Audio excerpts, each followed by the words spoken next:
Gracias, buenos días.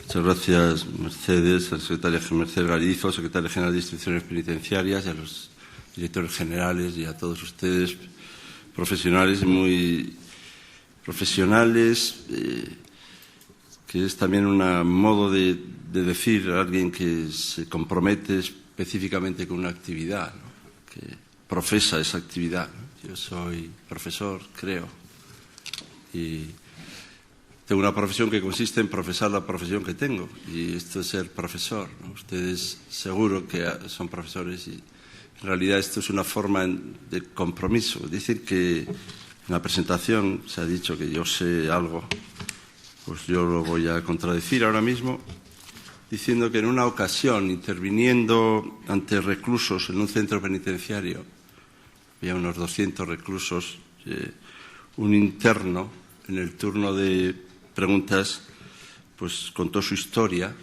estaba emocionado, me habló de sus hijos, mostró una profunda preocupación, su mayor preocupación, y me preguntó, era el turno de preguntas, yo primero había dicho mis cosas, ¿qué podía hacer una vez que les había defraudado a ellos, ¿no? Que les había decepcionado, que había fracasado? ¿Qué podía hacer para recuperar su confianza? ¿Qué era lo que verdaderamente le importaba? Yo respondí, no sé. Esta recuerdo que fue mi respuesta. Y recuerdo que todos me aplaudieron, muchísimo. Como nunca en mi vida me habían ovacionado, simplemente por reconocer no saber. Yo, que creo ser profesor, que entonces era aún más profesor, recibí el mayor aplauso de mi vida por decir no sé.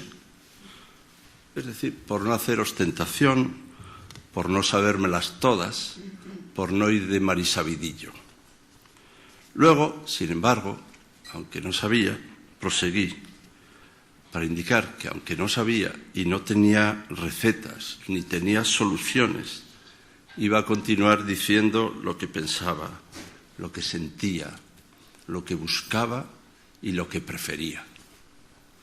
Hoy, antes de cualquier cuestión, le voy a decir ante ustedes, para que se tranquilicen, que yo no sé. Así que es curioso asistir a la intervención de alguien que empieza por reconocer que no sabe. Probablemente lo sensato sería abandonar la sala. Pero vamos a ver qué se puede decir desde una experiencia, la de no tener respuestas a mano para todo. Me dirijo, por tanto, desde mi no saber, me dirijo a su experiencia, o a la mía también, a la experiencia que seguro comparto con no pocos de ustedes.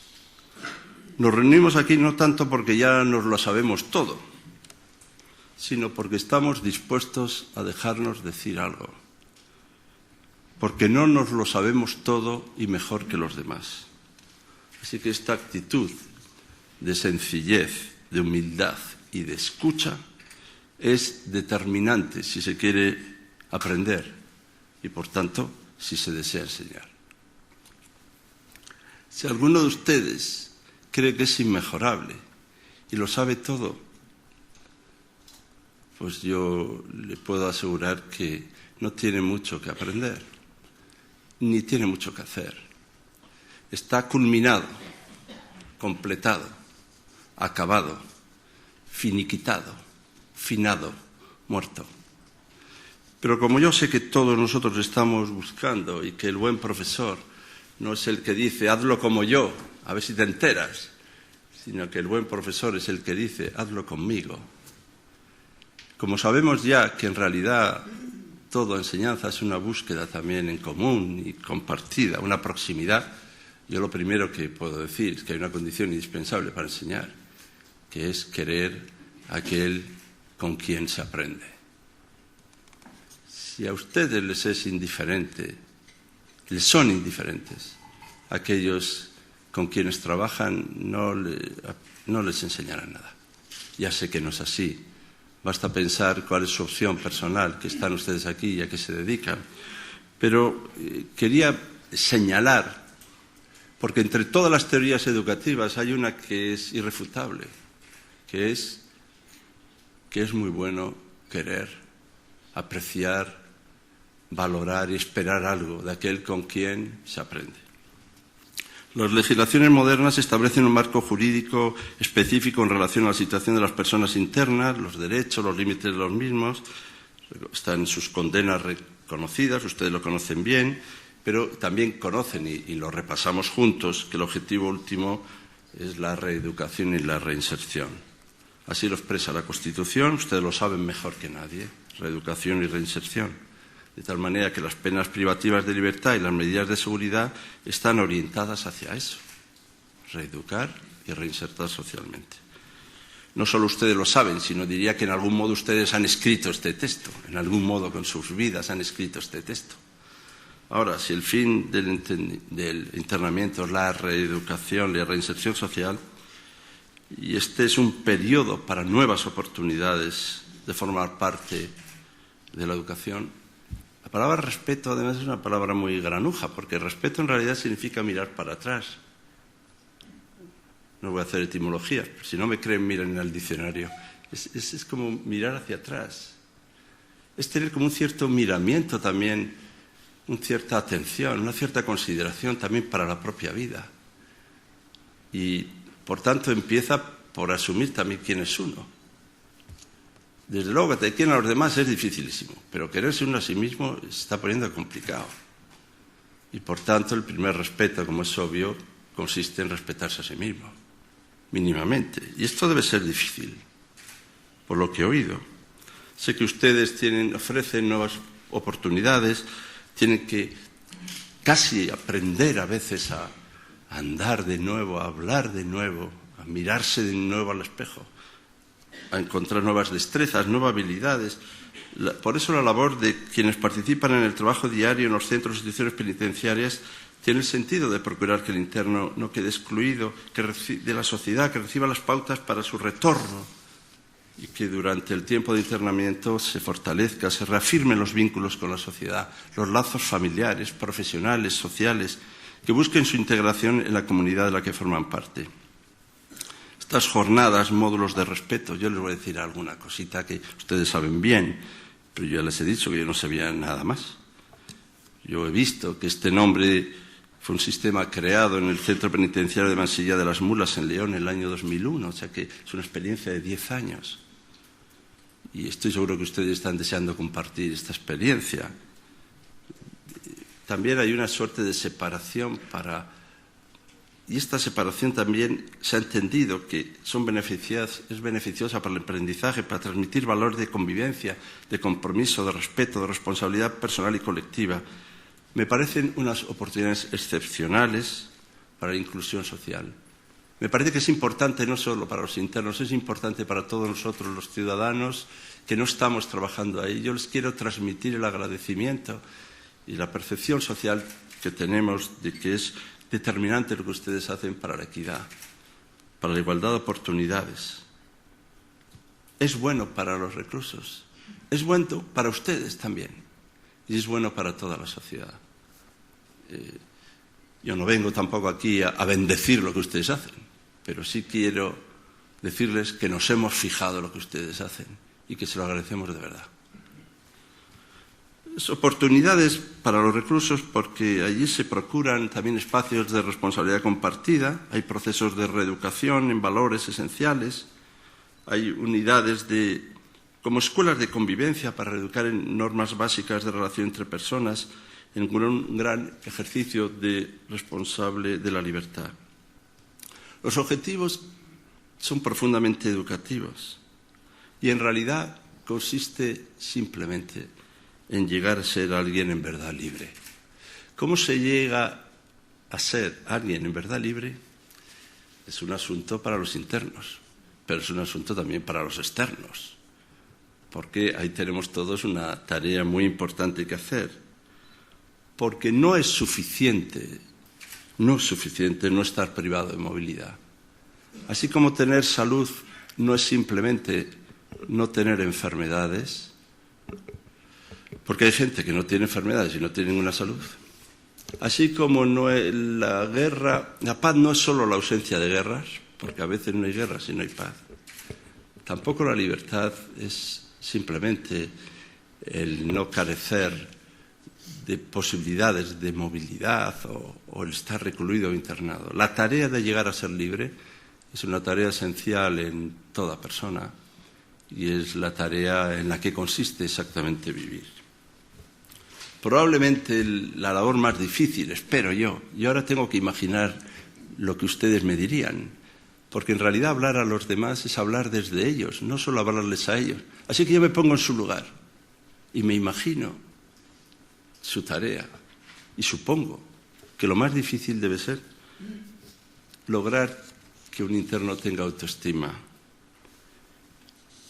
que se quiera a sí mismo, lo más difícil, que se respete a sí mismo, que se aprecie a sí mismo, que se valore a sí mismo. Y no digamos ya que se entere que hay otros. Esto de que se entere que hay otros no solo va para los internos, va también para todos nosotros, porque yo conozco a mucha gente que no está interna, que no se ha enterado de que hay otros. Aviso, hay otros. Y además, a los otros también tienen deseos, también tienen voluntad, también tienen necesidades, también lloran. Los otros también lloran. Enterarse que existen los otros es tarea de toda una vida. Yo he oído a algunos decir, es que no sabes lo bien que viene tener un hijo, porque te das cuenta que existen otros. Digo, oye, ¿y los que no han tenido hijos no tienen esa posibilidad? ¿Y usted antes de hoy, 32 años, no se había fijado así un poco mirando en el entorno? Hombre, yo ya sé que tener un hijo cambia todo. Pero espero que desde antes nos hayamos fijado en que existen los demás. Así que tenemos que hacer, por un lado, la capacidad de autoestima, de autoconsideración, de aprecio mutuo, y segundo, el reconocimiento de la existencia de los otros. ¿Por qué mecanismos, con qué procedimientos, en qué talleres, en qué escuelas, en qué lugar se aprende que existen los demás? Es un asunto muy complejo. Hombre, no todos somos de familia numerosa. Un hermano mío dice que en las familias numerosas aprendemos antes a dividir que a sumar, porque cuando ponen en una bandeja unas croquetas no sabemos sumar, pero ya sabemos que nos tocan a 3. Y bueno, esta sensación, no hace falta que sea una familia numerosa, esta sensación de que estamos también compartiendo con otros un espacio de recursos que tenemos que distribuirnos y que tenemos verdaderamente que compartir, me parece extraordinariamente importante. El combate contra la individualidad. En realidad, aprender a ser libre es también aprender a combatir nuestra propia individualidad. No digo nuestra singularidad, nuestra propia individualidad. Un mundo que ha hecho del egoísmo y de la individualidad un valor supremo, como si todos los demás fueran decorados a nuestro servicio, un entorno. Cuando aquel filósofo decía yo y mi circunstancia, algunos entendían yo y mi circunstancia son toda la humanidad, circunstanciales. Yo soy sustancial. Todo se ha puesto perdido de accidentes. Los accidentes son los demás. Sí, pero luchar contra la individualidad, supongo para alguien que está interno, que está recluso, ¿no? Debe ser terrible luchar contra su propia individualidad. Porque la individualidad, entendida como el aislamiento, no solo la privación, el aislamiento es también el asentamiento en la propia individualidad. Los romanos llamaban a esto los dos enemigos grandes eran ser idiota o ser esclavo. Ser idiota, técnicamente idiotez, quiere decir aquel que no tiene ninguna sensibilidad social, ni política, ni pública, ni comunitaria. Esto era tu idiotez, el idiota perdido. O sea, un idiota perdido es el que carece de sensibilidad social, política, pública, comunitaria. Hay más idiotas de lo que parece. No es solo una capacidad intelectual, es una capacidad ética y social. Y el esclavo es el que no tenía comunidad. Ese era el esclavo, el que carecía de comunidad. Y por carecer de comunidad, por tanto, carecía de derechos compartidos y comunes. ¿Cómo uno deja de ser idiota? Esto lleva una vida. y cómo no caer en la esclavitud también. Pero evidentemente es luchando contra el egoísmo y el individualismo, lo cual no significa no velar por la propia singularidad. ¿Y cómo se desarrolla la autoestima o cómo se enseña a valorar que hay otros? Ustedes saben hacerlo, seguro que ustedes piensan en eso, seguro que ustedes tienen hasta técnicas, procedimientos, talleres, mecanismos para que esto se haga valer. A mí me toca simplemente decirles que esto es absolutamente determinante. Pero a veces respetar a los otros empieza por respetar los objetos, las cosas, respetar las cosas, los lugares, los espacios. Yo cuando veo a alguien que maltrata los objetos, digo, uy, peligro, peligro. Yo cuando veo que la gente más joven pues puede ser desconsiderada con objetos, con mobiliarios, digo, uy, peligro.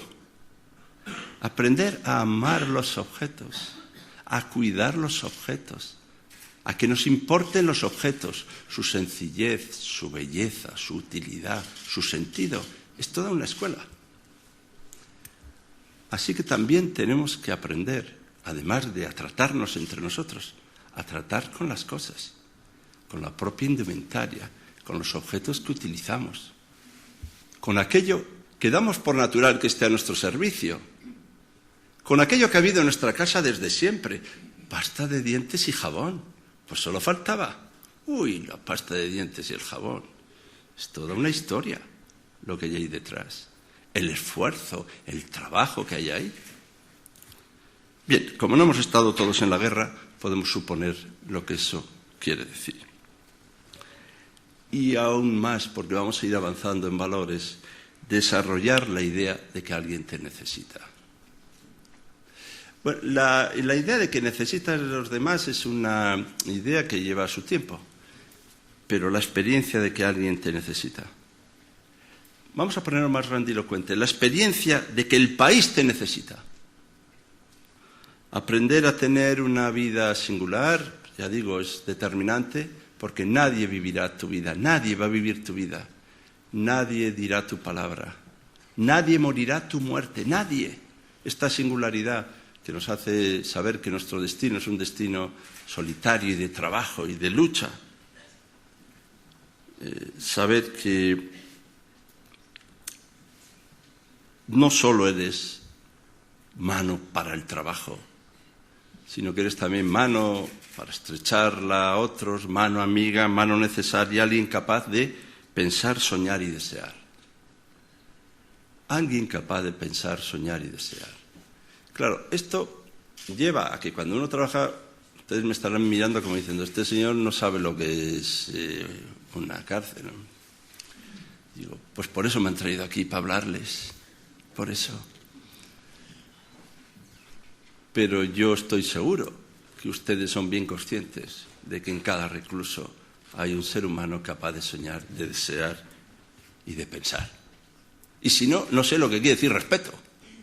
No sé lo que quiere decir respeto.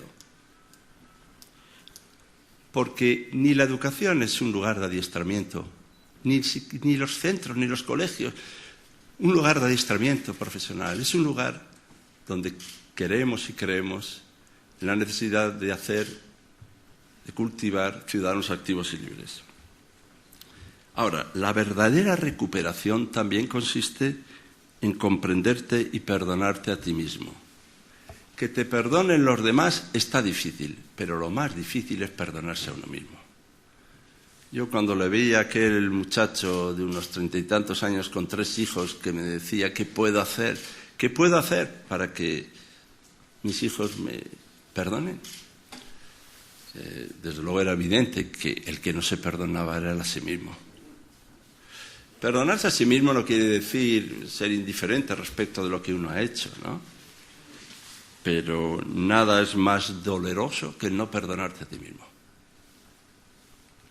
Y, claro, también debe ser muy difícil, digo yo, porque ustedes son los que se ocupan de esto, lograr que alguien, en cierto modo, se reconcilie con su propia acción. Hombre, lo normal es exculparse. No lo hice, además, en realidad, aunque lo hice, era como si no lo hubiera hecho. Además, aunque lo hice, aunque no lo hubiera hecho, yo no me fijaba que lo hacía. Además, era tan joven cuando lo hacía. Entonces, claro, en general, yo no he sido. Esta es la actitud social por excelencia hoy. 2 frases. Yo no he sido y no hay nada que hacer. Estas son las 2 cosas que yo más oigo en todos los entornos en los que me muevo, políticamente y humanamente. Cuando pasa algo, yo no he sido. Esto es el gobierno, la política, los americanos, el modelo financiero. Yo no he sido. Para encontrar que uno diga yo he sido, hay que dar una cantidad de vueltas. Y segundo, la otra cosa que yo oigo es no hay nada que hacer. Aquí no hay nada que hacer, porque no hay nada que hacer. Pues bueno, pues yo voy a empezar por decir que yo sí he sido, que además hay mucho que hacer y que además que cuenten conmigo. Que cuenten conmigo. Y me parece que es muy importante esta implicación social y pública de estar dispuestos a afrontar el tiempo y el desafío que tenemos delante sin salir corriendo al grito de hacer discursos sobre los demás. También tiene un enorme valor educativo el orden, la organización, la disciplina que nos falta de libertad. En los niños pequeños, dicen los expertos, como hay expertos de todo, yo de esto también, dicen que lo que es muy bueno es que coman a las mismas horas, que duerman más o menos a las mismas horas, que se despierten más o menos a las mismas horas. Que si ustedes cogen a un niño y un día le dan de comer a las 9, otro día a las 12, luego un día duerme a las 6, otro día él no sabe si va a comer o no, si va a dormir, que se le produce una desestructuración mental. Ya tenemos una coartada para ver lo que nos pasa, nos dieron de comer a deshoras. Se les produce una desarticulación mental de tal calibre que luego es difícil encontrar la serenidad mínima para vivir.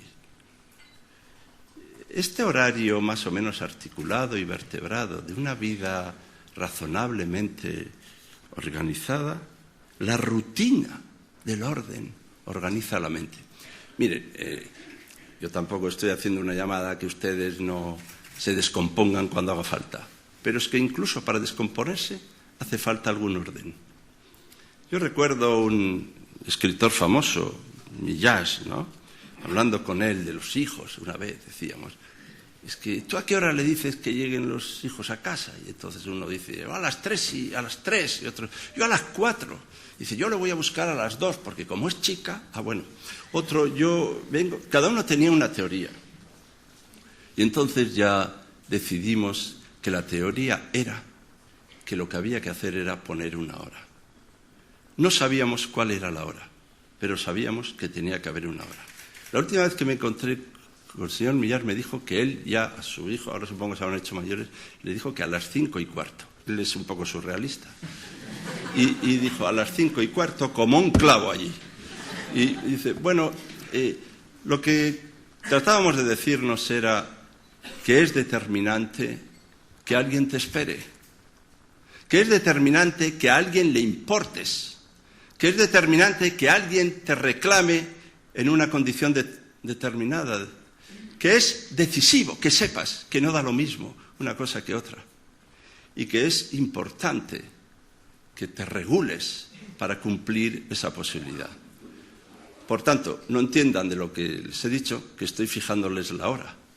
Entiendan de lo que les he dicho que es necesario que alguien te espere, que alguien te ayude a organizarte, que a alguien le importes, que tú mismo te regules tu propia organización, que todo eso, esta mezcla de afectos y de orden y disciplina, es determinante para recomponerte y respetarte personalmente. Y no entiende que este es un discurso conservador, porque uno puede decir, bueno, lo mejor es ser más flexible. No sé, yo soy un gran amigo de la flexibilidad. Pero me parece que el valor de la organización, que no es falta de libertad, estas rutinas que organizan la mente, un cierto horario, una cierta disciplina, una cierta exigencia, son valores muy importantes para reinsertarse socialmente. También, esto ya voy avanzando en la utopía hasta la derrota final, también es muy importante leer, escribir, hablar. La escritura a mano, coger algo y ver que pasan cosas cuando mueves la mano. La mano, escribir, leer, hablar, conversar, la palabra. Recuperar la palabra. La libertad es la palabra. Recuperar la palabra es muy difícil. Bueno, ya saben que Aristóteles distinguía entre los animales y los hombres, es decir, hombres y mujeres, en esto. En que decía, los animales tienen voz. La voz sirve para expresar el gusto, el disgusto, el placer, el displacer, pero solo los hombres, las mujeres, tienen la palabra. Y la palabra es lo que sirve para expresar lo justo y lo injusto, lo conveniente y lo inconveniente. Así que a veces vivimos en una sociedad que lo tiene todo perdido de voces, pero no hay palabra. Una palabra justa, ajustada, conveniente, convincente, una palabra adecuada. Y a veces recuperar la palabra lleva mucho esfuerzo, porque a veces lo ponemos todo perdido de voces, de palabras, pero no hay palabra. Y lograr que alguien diga una palabra, incluso a veces uno sabe que uno está reinsertado o recuperado porque dice una palabra de verdad, su propia palabra, porque por fin se dice, porque a veces lo tenemos todo emboscado y ocultado en discursos, relatos, cuentan historias, te acercas a uno y te cuenta unas batallas, te cuenta unos ríos con sus afluentes y tienes que aguantar, disfrutar de sus batallas para ver si en medio de tanto decir aparece por fin una palabra, su palabra, la palabra que le redime y le da libertad. Así que silenciando, acallando, no se respeta. Y desde luego, hablando sin parar tampoco. Habrá que encontrar este modo de escuchar y de decir que es la palabra. Y desde luego, la necesidad de aprender. Uno no deja de aprender a lo largo de toda la vida. No, se trata de no creer que uno lo sabe ya todo y mejor que los demás, como hemos dicho. Y miren, también otra de las excusas sociales, uno de los valores sociales es... Mire, todos somos víctimas, es verdad, todos somos víctimas. Yo estoy seguro que si a cualquiera de ustedes le dejamos un ratito para hablar, enseguida va a demostrar lo víctima que es. Somos víctimas de algo. Usted no conoce a mi marido, bueno, perfecto. Usted no sabe la vida que yo llevo, usted no sabe de lo que me ha costado en el esfuerzo que he hecho en mi vida, usted no sabe lo que me pagan, usted no sabe... Yo no sé nada, es verdad. Lo que sí sé es que usted es una víctima. Pues encantado de conocerles, queridas víctimas. Solo que hay víctimas y víctimas. Y yo, que también soy una víctima, me considero un privilegiado. Soy una víctima, pero privilegiada. Un privilegiado. La experiencia que yo tengo es de ser un privilegiado. Y de luego no es por ser ministro. Eso ya lo aviso. Es porque como todos los días, porque tengo un entorno afectivo más o menos razonable, porque puedo decir mi palabra, porque vivo en un contexto, ¿no?, de certezas, aunque a ustedes les parezca que está todo poblado de incertidumbres, basta viajar un poco para encontrar otros ejemplos. Y creo, por tanto, que no tengo derecho a hacer un discurso de victimización. Otra cosa es que yo soy una víctima, eso sí, pobrecito de mí. Pero una cosa es saberse víctima, pero no hay que victimizarse. El respeto empieza por no victimizarse, por liberarle a uno de esa sensación permanente de ir de víctima por el mundo.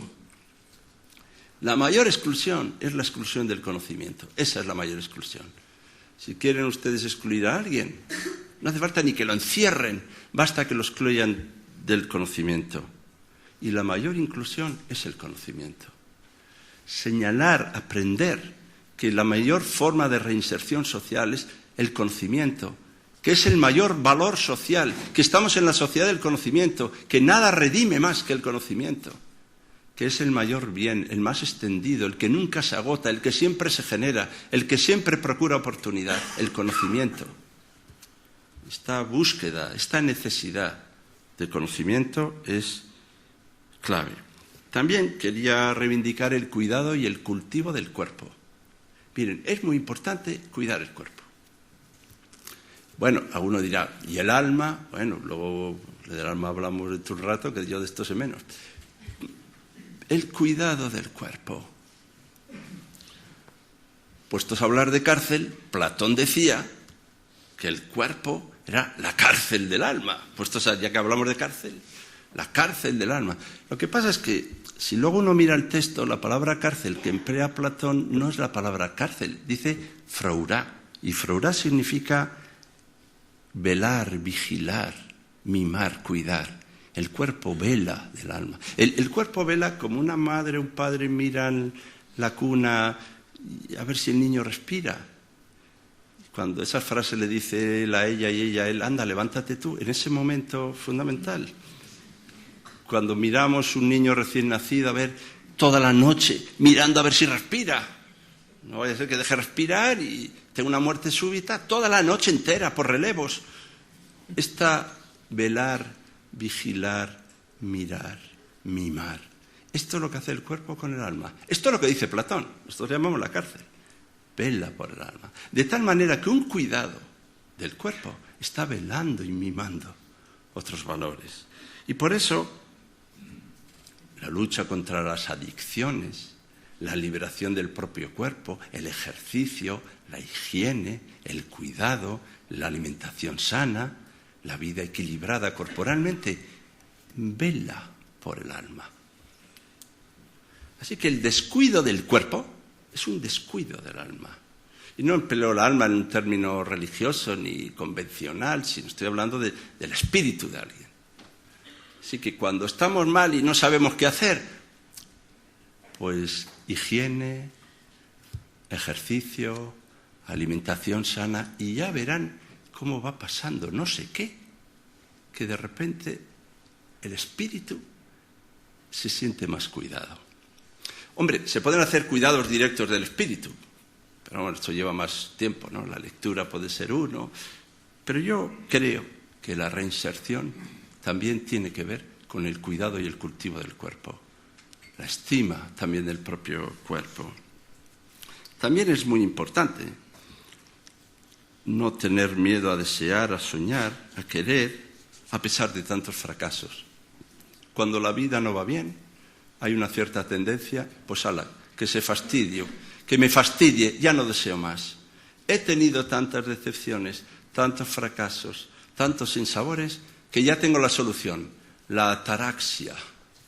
Es decir, hacer así con los dedos, hacer un ruido seguido y plano, y ahí me quedo. Bien, este letargo, que es muy interesante, y algunos lo llevan hasta la meditación, sin embargo, no es la solución en el módulo de respeto, lo cual no quiere decir que el yoga esté mal. Otra cosa es la necesidad que tenemos de desear, soñar, pensar y luchar. La capacidad de querer. Este es un valor importante. Mira, lo más adolescente que hay, es decir, aquello que nos pasa a casi todos, es que nos gusta mucho que nos quieran. Pero ningún placer es superior al placer de querer, dice Platón. No tanto el placer de ser querido, el placer de querer.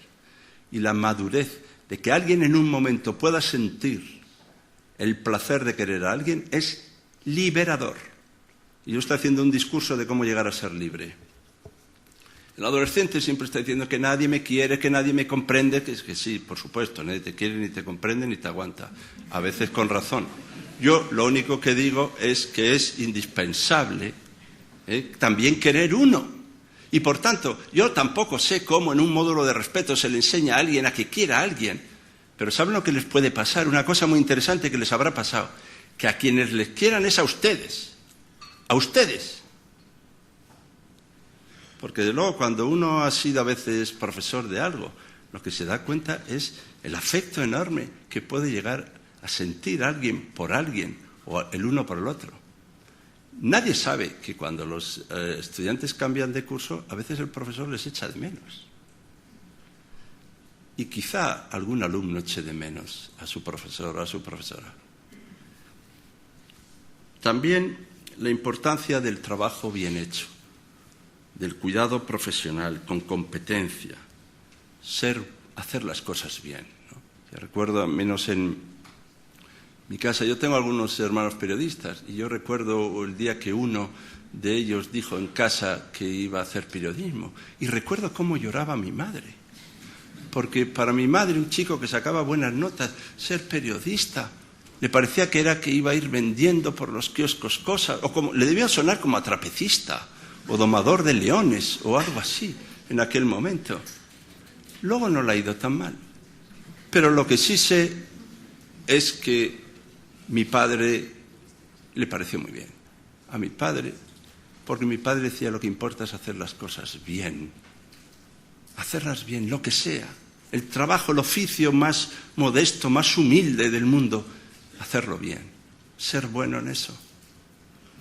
En unas Olimpiadas, ahora están celebrando unas Olimpiadas de formación profesional, ¿no? En Londres, España está participando.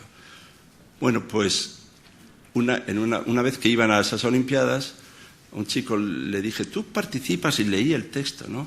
En ebanistería por ordenador de no sé qué, una cosa larguísima.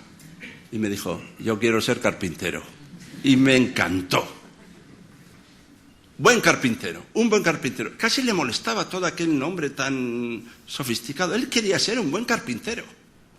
Y desde luego la dignidad del trabajo bien hecho, la estima del cuidado profesional con competencia, la utilidad de lo que uno sabe es también determinante.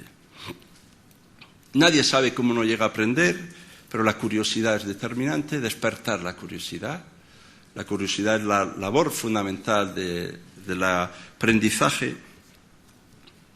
También la valentía, la firme determinación. Y por eso, ya que hablamos de ética, yo creo que la ética no es un asunto individual. Eso es la moral. La moral es un asunto como interior, ¿no? Pero la ética es generar entornos. Hay que generar entornos de libertad y de justicia. Y combatir aquello que Hegel llamaba el alma bella. ¿Sabe lo que le pasaba al alma bella? Era muy simpático. El alma bella era aquella que tenía una idea tan grande de la justicia. Esto les pasa a algunos internos, por lo que oigo yo en la radio, cuando hablan. Dice, tiene una idea tan grande de la justicia que ningún acto le parecía que estaba a la altura de la justicia. Tenía una idea tan grande de la justicia que todo le parecía injusto. Tenía una idea tan grande de la libertad y de la acción que ningún acto estaba a la altura de lo que era la libertad y la acción. ¿Y sabe lo que hacía? Pues nada. Y dice Hegel, el alma bella se deshace en una nostálgica tuberculosis. Así que tuberculosos y llorones, no hay nada que hacer. Bueno, pues frente a esa idea del alma bella hay que generar entornos éticos. Y también en la línea de, antes de una reflexión final, de algunas otras sugerencias, la importancia de las experiencias puntuales. Por eso está también que ustedes se reúnan, y está también que las compartan, y está también que las hagan. A veces no hace falta una gran experiencia, algo grandilocuente, pequeñas conquistas, pequeñas privaciones. Hay muchas maneras de perder libertad, incluso estando encerrado, cada vez que haces una claudicación, ¿no? Y por eso a veces pequeñas cosas producen un efecto como una turbulencia, ese efecto mariposa, que reverbera en todo el entorno. Lograr una pequeña cosa. Que alguien sienta la satisfacción de algo que ha hecho él, por sí mismo. Y esto lo conocen mejor que nadie. Y la importancia de las vidas ejemplares, de los seres horizonte. A veces no sabemos, y a los chavales les pasa también, a dónde mirar, a quién imitar, como quién ser. Una vez que ya todos han querido ser jugadores de la selección española, y después, es decir, ¿dónde están esos seres ejemplares, esos seres referencia? Probablemente ustedes tienen que serle para ellos. Esos seres que se llaman horizonte. A veces se ha hablado de seres horizonte, ¿no? Y me he dicho, el horizonte nunca se llega al horizonte. Uno no puede quedar a merendar en el horizonte, porque según vas llegando al horizonte, el horizonte se va. Entonces, ¿para qué sirve el horizonte? Y Eduardo Galeano dice, el horizonte sirve para caminar, para caminar. Y por eso a veces necesitamos personas próximas que sean para nosotros una referencia, por lo menos para ir juntos en alguna dirección.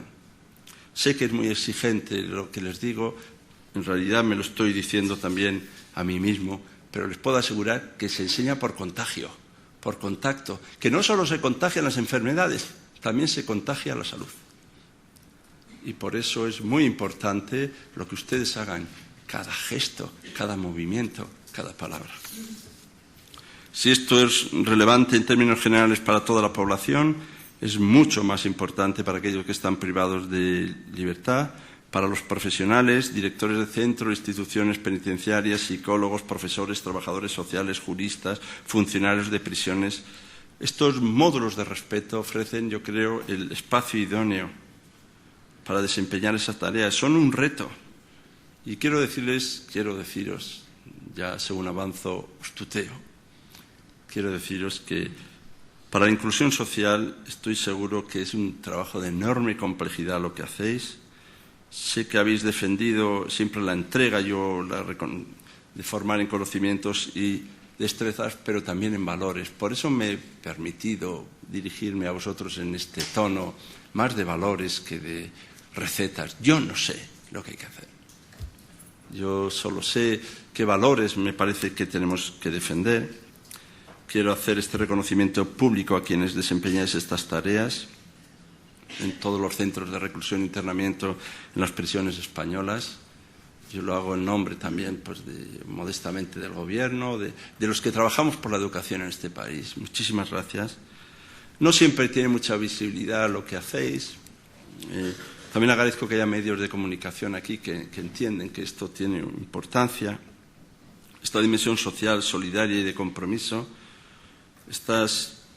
transmitir historias, esta experiencia vivida por los otros, hay que compartirla. Y yo sé que es una renovación de toda la persona, la reinserción. Casi se tienen que reinventar. Algunos tienen prácticamente que renacer. Es como si hubieran de volver a un vientre materno para nacer otra vez. Volver a nacer. Bueno, pues por lo visto esto es posible. A todos nosotros nos parece imposible, pero por lo que ustedes hacen, por lo visto, esto es posible. Sé que es muy difícil. Y sé que hay gente profesional capaz de lograr esto. Pues perplejo, admirado y agradecido. Lo único que les puedo decir es que no cejen en esa tarea, porque transmiten conocimientos, destrezas y competencias necesarias para todos, pero para toda la sociedad. Esta transmisión de actitudes, estos códigos de comportamiento, son muy importantes para todos nosotros. Y hacer llegar esta formación y esta educación hasta la población reclusa cumple el ejercicio del derecho a la educación. Porque la educación no es solo la difusión de conocimientos. Ustedes, cuando se habla del derecho a la educación, están con su labor. No son profesores, lo sé, pero con su profesión están haciendo verdad el derecho a la educación, algo vital para la vida de muchas personas, ¿no? Este retorno a la convivencia, a la libertad, para que tengan los niveles a veces mínimos educativos y formativos para encajar en el ámbito laboral. En el desempeño de esta tarea, ya en mis últimas palabras, van para deciros que sois los vínculos de ellos con la sociedad. Vosotros sois el puente, el lazo. Dice alguno, no me ponga tanta responsabilidad, que no puedo en casa y encima de esto. Ustedes son el puente, el lazo con la sociedad. Bueno, me voy a poner más grandilocuente. Vosotros sois el rostro de la libertad para ellos. Vosotros sois el rostro de la libertad para ellos. Sois el rostro de los valores de la buena sociedad. Porque si no dirán, ser libre es ser como este. Sois el rostro de la libertad. Al compartir vuestras experiencias y, desde luego, y vuestras formas de ver y de entender las cosas, al ofrecerles pautas de comportamiento que les permitan valorarse, superarse a sí mismos, que les permitan desembarcar algunos desde vidas errantes, náufragos, un ejército de náufragos, muchas veces, desembarcar en un mundo complejo y competitivo, que les resultará sin duda agresivo. Pero si tienen competencias y actitudes podrán hacerlo. Espero que les infundáis el valor de la superación constante en su calidad humana en su sentido crítico y en su compromiso social. Pero también, ahora tengo que decir algo que siento, con lo que casi acabaría, que es que también es una oportunidad para vosotros. Lo es para vosotros, como profesionales. Yo estoy seguro que los que participáis en esta tarea sois un poco ya otros por hacerlo. Por vuestro enriquecimiento y crecimiento personal. Os permite asomaros a otra realidad, pero estoy seguro que el enriquecimiento personal de vuestra labor es inmenso. Así que yo me dirijo a vosotros con un supuesto, que es el supuesto de que vosotros también os sentís transformados por la labor que hacéis. Y que porque trabajáis en estos módulos, vuestra escala de valores se habrá reorientado fructíferamente. Estoy seguro de que vuestra escala de valores es otra solo por el mero hecho de trabajar en estos módulos de respeto. Bueno, alguien dijo, era muy famoso, pero como era tan famoso ni lo cito, alguien dijo, no era famoso lo que dijo, era famoso él, que no seríamos del todo libres mientras un solo hombre o mujer estén privados de la suya. No seremos del todo libres mientras un solo hombre o una sola mujer no sea libre. Cada interno es un fracaso personal y un fracaso social. Es un fracaso suyo y un fracaso nuestro. La acción implica una recuperación mayor de nuestra propia libertad. No solo de la suya, también de la nuestra. Así que las nuevas oportunidades y las nuevas pautas para fortalecer los vínculos sociales, familiares y profesionales son determinantes para la integración de nuestra comunidad. Así que muchísimas gracias.